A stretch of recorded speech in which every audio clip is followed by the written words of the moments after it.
It's memory. Memory is encoded in architecture. When you go to see a cathedral, you're going back to what, the 11th century, perhaps earlier than that, and people are always interested in that sort of thing. It's written up in a book, but we don't have that kind of text in the communities in which we live.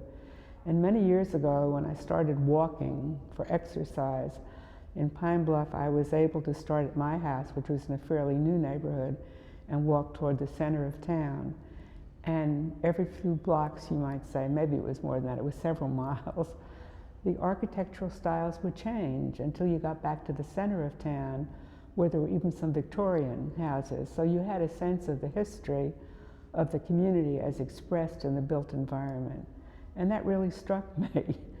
And then, you look at this town and you look at the way things are built. You wonder why they're built that way, who they were built for. A lot of people don't ask those questions, I guess. But I think that architecture is a material example of the culture and people's experience. And it tells you about the kind of government that you had, people's relationships. For instance, here in Little Rock, only recently have we begun to have high-rise apartments. There had been a couple built, I guess, in the 50s, but now it is more fashionable and more accepted to live in that kind of building in a downtown area. So that tells us a lot. History, again, is encoded in these structures.